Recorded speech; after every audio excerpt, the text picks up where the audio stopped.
As he sat down to break his fast, he took a deep breath and closed his eyes.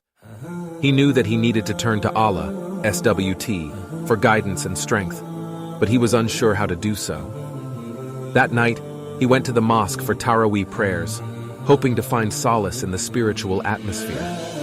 As he listened to the beautiful recitation of the Quran, he felt a sense of peace wash over him. After the prayers, he decided to stay back and make dua. He prayed for forgiveness, guidance, and strength to overcome his struggles.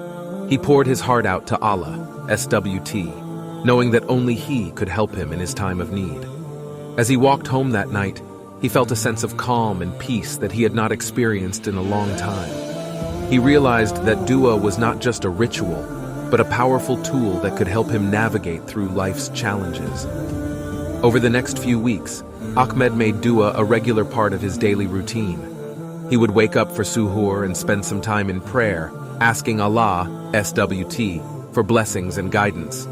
He would also make dua throughout the day, whenever he felt overwhelmed or stressed. As the month of Ramadan came to a close, Ahmed realized that his life had transformed in ways that he could not have imagined. He had found a renewed sense of purpose and direction, and his financial difficulties had miraculously resolved. He knew that the power of dua was what had brought about this transformation.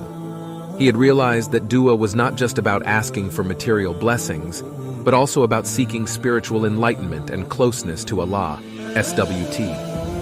Ahmed started sharing his story with others, hoping to inspire them to make dua a regular part of their lives. He started organizing dua circles at the mosque, where people could come together and make dua for themselves and others. Through his efforts, Ahmed had become a source of motivation and inspiration for many. He had realized that the power of dua was not just a personal tool, but a means of bringing people together in love and unity. As Ramadan came around the next year, Ahmed looked back at the journey he had taken since the previous year. He smiled as he remembered how far he had come and how the power of dua had transformed his life. As he stood up to make dua, he knew that he was not alone. He was surrounded by a community of believers who shared his struggles and his joys, and who stood together in the power of dua.